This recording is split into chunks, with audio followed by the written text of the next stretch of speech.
Hi good morning everyone. कैसे हैं आप सब? मैं आशा करता हूँ बहुत अच्छे होंगे आप सब। फ्रेंड्स, आज बतलाने जा रहे हैं spoken English practice based active and passive voice. Okay friends, आपको पहले विश्वास में दिलाया हुआ हूँ कि अगर आप मेरे द्वारा टेंस पढ़ लेंगे और एक्टिव एंड पैसिव पढ़ लेंगे ना, आप इंग्लिश बोलना चालू कर देंगे, है ना। जब आप इंग्लिश बोलेंगे ना, सब कुछ बोले लगेंगे, है ना friends. Very soon you will speak English very fluently. Okay, just to take care friends, आप यहाँ ध्यान देंगे और समझने का प्रयास करेंगे और इंग्लिश को करेक्ट करने का प्रयास करेंगे, जिसके थ्रू आप इंग्लिश इजीली बोल पाएंगे। ओके फ्रेंड्स, क्या आज बताने जा रहे हैं? What is active. एक्टिव क्या होता है ना। कहता है जब किसी वाक्य में सब्जेक्ट किसी वर्ब का डूअर क्या होता है? करने वाला हो, तो उसे एक्टिव कहते हैं। फ्रेंड, एक चीज़ मैं क्लियर करना चाहूँगा, जो डूअर क्या होता है? डूबना क्या होता है? करना होता है। इसमें जब ई आर लग जाएगा ना, अब प्लस में ई आर जोड़ देंगे, इसका हो जाएगा करने वाला हो जाएगा, करने वाला हो जाएगा, है ना। जैसे आप बोलते हैं ना इंग्लिश में, जैसे आप बोलते होंगे टीच होता है। आप टीच में क्या जानते हैं? एक मिनट, टीच, TEACH, टीच। इसमें जब ई आर जोड़ देंगे ना, इसका अर्थ क्या हो जाएगा? टीचर बन जाएगा। TEACHER, टीचर ने क्या था? पढ़ाने वाला, है ना। किसी भर में आप ई आर लगा देंगे ना, उसका अर्थ वाला हो जाएगा। जैसे प्ले होता है, प्ले में क्या होता है? खेलना होता है, इसमें ई आर लगा दीजिए, क्या बन जाएगा? प्लेयर बन जाएगा। प्लेयर जानते हैं खिलाड़ी होता है, खेलने वाला को क्या बोलते हैं? खिलाड़ी बोलते हैं, है ना। जैसे रन होता है, आर यू रन, रन क्या था? दौड़ना, उसमें ई आर लगाइए, runner, R U W E R, runner, runner मतलब क्या होता है? दौड़ने वाला, धावक हो जाता है ना। जैसे राइट होता है, WRIT, राइट में क्या था? लिखना, है ना। राइट होता है ना, WRIT, राइट, WRIT, राइट, इसमें ई आर लगाइए। राइटर, राइटर में क्या था? लेखक हो जाएगा, लिखने वाला हो जाएगा। ओके, उसने यहाँ लिखा हुआ है फ्रेंड डूअर, क्या लिखा है? डूअर, डूअर मतलब क्या था? करने वाला, है ना। वही बोलता है कि जब किसी वाक्य में सब्जेक्ट किसी वर्ब का डूअर हो, यानी करने वाला हो, तो उसे क्या कहते हैं? एक्टिव वॉइस कहते हैं, एक्टिव कहते हैं। एग्जाम्पल लीजिए, एक शिक्षक हम लोग को पढ़ाते हैं, कैसे इंग्लिश बोलेंगे? एक शिक्षक हम लोग को पढ़ाते हैं। अ टीचर टीचेज अस, ये एक्टिव है, जो अभी तक पढ़ते आ रहे हैं, उसी को अभी बता रहा हूँ। एक्टिव का पहचान करा रहा हूँ, जो अभी तक आप पढ़ते आ रहे थे वो एक्टिव पढ़ रहे थे, है ना। अब आगे यहाँ से पैसिव बताएंगे, पहले आप समझिए एक्टिव जो आप पढ़े हैं उसको एक बार याद करा देते हैं। एक शिक्षक हम लोग को पढ़ाते हैं, तो सीधा सेंटेंस है, एसर्टिव सेंटेंस है। शिक्षक हम लोग को पढ़ाते हैं। अ टीचर टीचेज अस, चूँकि टीचेज क्यों हुआ? चूँकि सिंगुलर सब्जेक्ट है। एक टीचर है, हम लोग को पढ़ाते हैं, टीचेज अस, है ना। जिस हिंदी वाक्य एकदम CH रहे, SH रहे, S रहे, उसमें ES लगा के P5 बनाते हैं ना, वही लगा। ए टीचर टीचेज अस, है ना। एक शिक्षक हम लोग को पढ़ाते हैं। नेक्स्ट है, मैंने अपना काम पूरा कर लिया है। ये कर लिया है आपको बताए थे टेंस जब पढ़ा रहे थे। तो फ्रेंड, जो टेंस नहीं देखे ना, 3-4 क्लास होगा फ्रेंड, जरूर देख लेंगे टेंस, उसके बाद काफ़ी इजीली आप इंग्लिश बोलने लगेंगे, है ना। क्या मैंने अपना काम कर लिया है, यानी कर चुका है, यानी चुका है, चुकी, चुकी, अथवा या है, ये है, मतलब ये प्रेजेंट परफेक्ट टेंस है। इसमें हैज है प्लस भीतरी प्लस ऑब्जेक्ट लगेगा, है ना।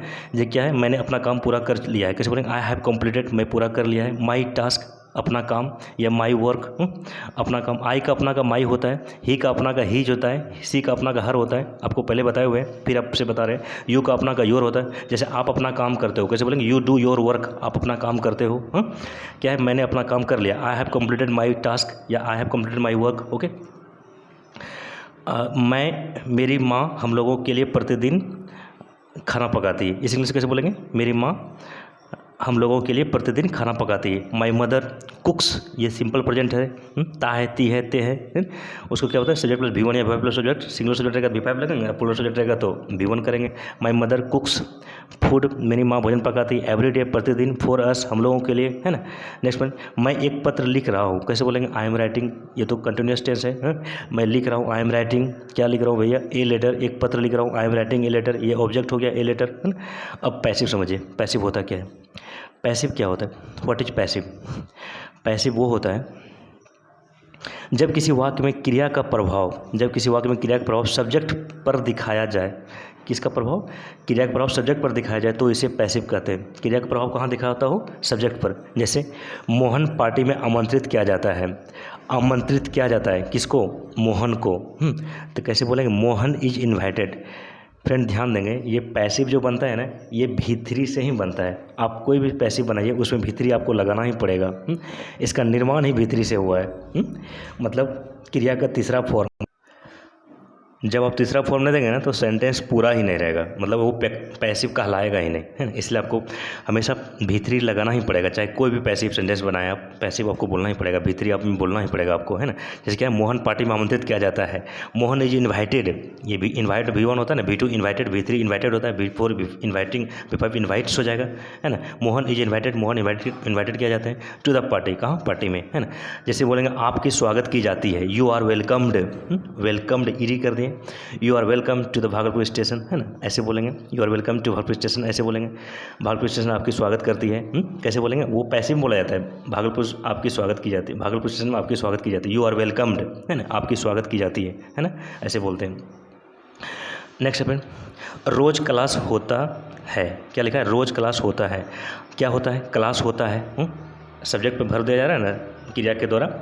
देखिए एक क्लास इज हेल्ड, होल्ड भी1 होता है, भी2 हेल्ड हो जाता है, भी3 हेल्ड हो जाता है, भी4 होल्डिंग होता है, भी5 होल्ड्स हो जाता है ना। रोज़ क्लास होता है, एक class is held every day, रोज़ क्लास होता है ना। नेक्स्ट है, चंदन का चयन बैंक पीओ के रूप में हो गया, Chandan has been selected, Chandan has been selected, Chandan selected हो गया एज ए बैंक पीओ, जैसा कि एक पीओ, ओके, पीओ में क्या था, प्रोविजनल ऑफिसर। नेक्स्ट वन, कुछ शिक्षकों का स्थानांतरण हो गया, कुछ शिक्षकों का स्थानांतरण हो गया, कैसे बोलेंगे, some teachers have been transferred, transferred ये भी3 हुआ, आपको बोले थे फ्रेंड पैसिव में हमेशा भी3 का ही यूज करेंगे आप, कैसे बोलेंगे फ्रेंड, कुछ शिक्षकों का स्थानांतरण हो गया, some teachers have been transferred, कुछ शिक्षकों का स्थानांतरण हो गया, ओके। नेक्स्ट सेंटेंस फ्रेंड, सभी कक्षाएं स्थगित कर दी जाएगी, कैसे बोलेंगे, ऑल द क्लासेज, सभी क्लासेज शैल बी सस्पेंडेड, सभी कक्षाएं स्थगित कर दी जाएगी, all the classes shall be suspended. Friends अब यहाँ से स्टार्ट कर रहे हैं, ये तो आपको सैंपल बता रहे थे पैसिव होता कैसे कैसे, है ना। अब देखिए सिंपल प्रेजेंट या प्रेजेंट इंडेफिनिट टेंस का पैसिव, इन पैसिव फॉर्म, ओके, इसका पैसिव फॉर्म देखिए सिंपल प्रेजेंट का या प्रेजेंट इंडेफिनिट, दोनों सेम ही टेंस है फ्रेंड, बस इसका नाम अलग अलग है, सिंपल प्रेजेंट का है या प्रेजेंट इंडेफिनिट का है। सिंपल प्रेजेंट या present indefinite tense in passive form, okay, इसका पैसिव फॉर्म देखिए, पैसिव फॉर्म क्या होता है, कैसा होता है, इसकी स्ट्रक्चर होती है बनाने का, सब्जेक्ट प्लस इज या एम या आर, ओके, सब्जेक्ट उसके बाद इज या एम या आर कोई भी एक वर्ब देंगे, उसके बाद भी3 फॉर्म देंगे, उसके बाद ऑब्जेक्ट देंगे, है ना। फॉर एग्जांपल लीजिए, अफर्मेटिव सीधा सेंटेंस लीजिए, इसका क्या होता है, अंग्रेजी पूरे विश्व में बोली जाती है, कैसे इंग्लिश बोलेंगे ऐसे, English is spoken all over the world, okay, English पूरे विश्व में बोली जाती है। इसका निगेटिव लीजिए, अंग्रेजी पूरे विश्व में नहीं बोली जाती, नहीं यहाँ होना चाहिए फ्रेंड, टाइपिंग हल्का मिस्टेक हो गया, अंग्रेजी पूरे विश्व में नहीं बोली जाती है या अंग्रेजी विश्व में बोली नहीं जाती, थोड़ा सा सुनने में डिफरेंट लग रहा है, बट इसका अगर नहीं पहले तो कोई बात नहीं, बट आप इंग्लिश को फोकस करिए फ्रेंड, मेन चीज़ तो आपको इंग्लिश सीखना है ना। अंग्रेजी पूरे विश्व में नहीं बोली जाती, कैसे बोलेंगे, English is not spoken all over the world, okay, English पूरे विश्व में नहीं बोली जाती है ना। नेक्स्ट इसका इंट्रोगेटिव लीजिए, इंट्रोगेटिव होता है क्वेश्चन मार्क बोला, व्हाट बोला, जो पूछा जाता है, इज इंग्लिश स्पोकन, क्या इंग्लिश बोली जाती है, आपको बोले फ्रेंड इज को पहले कर देंगे वो इंट्रोगेटिव बन जाएगा, is English spoken all over the world, क्या अंग्रेजी पूरे विश्व में बोली जाती है, इसका इंट्रोगेटिव नेगेटिव लीजिए, इज इंग्लिश नॉट, आपको बोले फ्रेंड नोट जब देना रहे ना सब्जेक्ट के तुरंत बाद आप नोट देंगे, है ना, जैसे यहाँ नोट आया है, is English not spoken all over the world, क्या इंग्लिश पूरे विश्व में नहीं बोली जाती है, okay. Next friend WH question का पॉजिटिव लीजिए, WH क्वेश्चन क्या होता है, जिसमें कहाँ, कैसे, कब, क्यों, इस सब जो रहता है उसको WH क्वेश्चन कहा जाता है। जैसे लिखा है अंग्रेजी पूरे विश्व में बोली जाती है, ओके, इसमें देखिए हल्का फिर मिसप्रिंट हो गया फ्रेंड, आप समझने का प्रयास करेंगे फ्रेंड, लिखा यहाँ होना चाहिए अंग्रेजी पूरे विश्व में क्यों बोली जाती है, अंग्रेजी पूरे विश्व में क्यों बोली जाती है, कैसे बोलेंगे, व्हाई इज इंग्लिश स्पोकन, आपको बोले थे फ्रेंड WH के बाद तो इज एम आर, इज या एम या आर कुछ एक्सिलरी वर्ब या कैन, कुड, सेल विल ये सब देंगे एक्सिलरी वर्ब, तो WH के बाद एक्सिलरी वर्ब आएगा यहाँ, उसके बाद सब्जेक्ट देंगे, फिर मेन वर्ब देंगे, फिर ऑब्जेक्ट आएगा देंगे, ठीक है। व्हाई इज इंग्लिश, क्यों इंग्लिश, मेन वर्ब दीजिए यहाँ, ये एक्सिलरी वर्ब सहायक क्रिया हुआ, फिर मेन वर्ब यहाँ आएगा सब्जेक्ट के बाद, है ना। Why is English spoken all over the world, अंग्रेजी क्यों बोली जाती है पूरे विश्व में, है ना, अंग्रेजी पूरे विश्व में क्यों बोली जाती है, इस जगह होना चाहिए क्यों, है ना, क्या होना चाहिए क्यों, में और बोली के बीच, है ना, अंग्रेजी विश्व में पूरे विश्व में क्यों बोली जाती है, why is English spoken all over the world, है ना, ऐसे बोलेंगे इंग्लिश में। नेक्स्ट फ्रेंड इसका WH क्वेश्चन का नेगेटिव लीजिए, WH क्वेश्चन नेगेटिव कैसे रहेगा, अंग्रेजी पूरे विश्व में, ओके, आई थिंक, मैं सोचता हूँ कि या एक्चुअली पॉजिटिव सेंटेंस था फ्रेंड, है ना। अच्छा अच्छा अच्छा अच्छा, ओके ओके, नेगेटिव यहाँ नीचे है। क्या है, अंग्रेजी पूरे विश्व में बोली जाती है। व्हाई इज इंग्लिश, यहाँ व्हाई तो आना ही चाहिए। अंग्रेजी पूरे विश्व में क्यों बोली जाती है, why is English spoken all over the world. Okay, इसका हिंदी तो नहीं लिखा हुआ है, बट आप समझने का प्रयास करेंगे। आप निकालिए इसका हिंदी खुद ब खुद क्या होगा। Why is English not spoken all over the world. Okay friend, शायद आप समझ गए होंगे इसका हिंदी क्या होगा। इसका हिंदी होगा, अंग्रेजी पूरे विश्व में क्यों नहीं बोली जाती है ना। ये डब्ल्यू क्वेश्चन का निगेटिव है।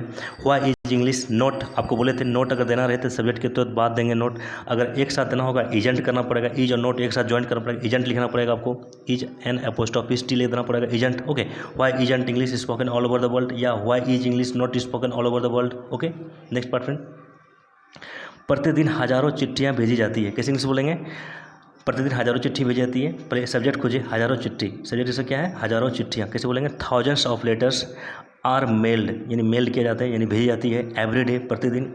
Thousands of letter are mailed, आपको बोले फ्रेंड पैसिव में आप भीतरी देंगे, यही इसकी पहचान है। आप भीतरी देंगे, हर पैसिव भीतरी से ही बनता है, इसकी निर्माण ही हुआ है भीतरी के साथ। Okay, thousands of letter are mailed every day, प्रतिदिन हजारों चिट्ठियाँ भेजी जाती है। ओके, नेक्स्ट फ्रेंड, अनेकों समाचार पत्र प्रतिदिन प्रकाशित होते हैं, कैसे बोलेंगे, अनेकों समाचार पत्र प्रतिदिन प्रत्येक दिन प्रकाशित होते हैं, कैसे, मैनी न्यूज़पेपर्स, बहुत न्यूज़पेपर्स आर पब्लिश्ड, पब्लिश किए जाते हैं एवरी डे, प्रतिदिन, है ना। इसको सीधी भाषा में बोलेंगे, अनेकों समाचार पत्र प्रतिदिन प्रकाशित होते हैं, many newspapers are published every day, है ना, ऐसे बोलेंगे। नेक्स्ट पॉइंट, पूरे विश्व में अंग्रेजी बोली जाती है, ये तो आप जानते हो इंग्लिश, अभी आप तो प्रैक्टिस किए, बोलिए इसका इंग्लिश कैसे होगा। अंग्रेजी पूरे विश्व में बोली जाती है, English is spoken all over the world. यही कुछ दूसरा एग्जांपल लेते हैं, जैसे हिंदी पूरे विश्व में बोली जाती है, कैसे इंग्लिश बोलेंगे, Hindi is spoken all over the world. ये स्पीक, स्पोक, स्पोकन, इसका V1 स्पीक होता है, स्पीक, V2 स्पोक होता है, V3 स्पोकन हो जाता है। English is spoken all over the world, अंग्रेजी पूरे विश्व में बोली जाती है। नेक्स्ट पॉइंट, स्वतंत्रता दिवस कब मनाया जाता है, कैसे इंग्लिश बोलेंगे, स्वतंत्रता दिवस कब मनाया जाता है, व्हेन इज, यहाँ डब्ल्यू क्वेश्चन है फ्रेंड, आप समझिए, व्हेन इज इंडिपेंडेंस, डब्ल्यू के बाद सहायक क्रिया आया, is, am, are, was, were, has, have, had, ये सब होता है सहायक क्रिया ना। व्हेन इज इंडिपेंडेंस डे, ये सब्जेक्ट हुआ। When is independence day, subject के बाद मेन भर दीजिए, celebrated. When is independence day celebrated, स्वतंत्रता दिवस कब मनाया जाता है। ओके फ्रेंड, आप समझ रहे हैं शायद, हम जैसे बताने का प्रयास कर रहे हैं। नेक्स्ट फ्रेंड, सिंपल प्रेजेंट, यानी प्रेजेंट इंडिपेंडेंट जो हुआ, सिंपल प्रेजेंट पैसिव जो है ना, सिंपल प्रेजेंट पैसिव में परफेक्ट का भी सेंस आता है। अच्छा, एक सेंटेंस छूट गया, जो छूट गया सो छूट गया, कैसे इंग्लिश बोलेंगे फ्रेंड, देखिए एकदम फिट हो रहा है यहाँ, क्या बोलेंगे, जैसे इंग्लिश रहेगा, इसका हिंदी है, जो छूट गया सो छूट गया, इंग्लिश कैसे बोलेंगे, what is left is left, जो छूट गया सो छूट गया, what is left is left. Okay, next one, simple present जो पैसिव होता है ना, परफेक्ट का भी सेंस आता है। एग्जाम्पल लीजिए इसका, काम हो गया, आपको बोले थे प्रेजेंट परफेक्ट जो पढ़ाए थे, या है, ये है, अथवा चुका है, चुकी, चुके, वही सेंस यहाँ आ रहा है। सिंपल प्रेजेंट पैसिव में परफेक्ट का सेंस कैसे आ रहा है, देखिए सेंटेंस लिखा हुआ है, काम हो गया, मतलब काम हो चुका है, ऐसा सेंस आ रहा है। वर्क इज डन, काम हो गया, ओके, वर्क इज डन। अभी लीजिए आगे, आप सभी आमंत्रित है, कैसे बोलेंगे, ईच ऑफ यू, यानी आप सभी, प्रत्येक आप सभी, इज इन्वाइटेड, इसके बाद क्या देंगे, भीतरी फॉर्म देंगे, आप सभी आमंत्रित है, each of you is invited. Okay, आपसे निवेदन है कि आप बैठ जाएं, कैसे से बोलेंगे फ्रेंड, यू आर रिक्वेस्टेड, आप विनती किए जाते हैं या आपसे निवेदन की जाती है, टू सिट डाउन, नीचे बैठ जाने के लिए। ओके फ्रेंड, आपको बोले थे वर्ब में जब टू लगता है ना, उसका अर्थ के लिए निकलता है या ना सेंस आता है ना। जैसे कि मैं पढ़ना पसंद करता हूँ, आई लाइक टू रीड, मैं जाना पसंद करता हूँ, आई लाइक टू गो, वो यहाँ लिखा हुआ है, यू आर रिक्वेस्टेड, आप निवेदन किए जाते हैं, टू सिट, बैठने के लिए नीचे, okay, down, you are requested to sit down. Okay, आपसे निवेदन है कि आप बैठ जाएँ। ओके, नेक्स्ट फ्रेंड, मैं प्रकृति के सौंदर्य के प्रति आकर्षित हूँ, कैसे बोलेंगे इंग्लिश में, आई एम अट्रैक्टेड, मैं आकर्षित किया जाता हूँ, to the beauty of nature, मैं प्रकृति के सौंदर्य के प्रति आकर्षित हूँ, I am attracted to the beauty of nature. देखिए भाई, इंटरेस्टिंग सेंटेंस ये है, क्या लिखा हुआ है, अगर पैसा खो गया तो कुछ नहीं खोया, अगर स्वास्थ्य खो गया तो कुछ खो गया, लेकिन आचरण खो गया तो सब कुछ खो गया। इस इंग्लिश में कैसे बोलेंगे फ्रेंड, इंग्लिश जरूर बोलने का प्रयास करें फ्रेंड। इसका क्या है, if money is lost nothing is lost, अगर मनी खोया तो कुछ नहीं खोया है। If health is lost something is lost, something में क्या था, कुछ होता है। अगर स्वास्थ्य खोया तो कुछ खोया है। If character is lost everything is lost, लेकिन आचरण खो गया तो सब कुछ खो गया। फ्रेंड्स जरूर इंग्लिश बोलेंगे इसका। नेक्स्ट है, क्या मेरे लिए कुछ बचा है, कैसे इंग्लिश बोलेंगे, is anything left for me, is anything left for me, क्या मेरे लिए कुछ बचा है? ये भीतरी हुआ, is anything left for me, क्या कुछ मेरे लिए कुछ बचा है, मेरे लिए, क्या मेरे लिए कुछ बचा है? ओके फ्रेंड्स, आपको समझने का भाषा प्रयास करें फ्रेंड्स, शायद आप काफ़ी इजीली समझ पाए होंगे फ्रेंड्स। इंग्लिश को करेक्ट करके प्रयास करें जिसके थ्रू आप काफ़ी फ्लुएंटली इंग्लिश बोल लेंगे। Thank you friend, thank you so much.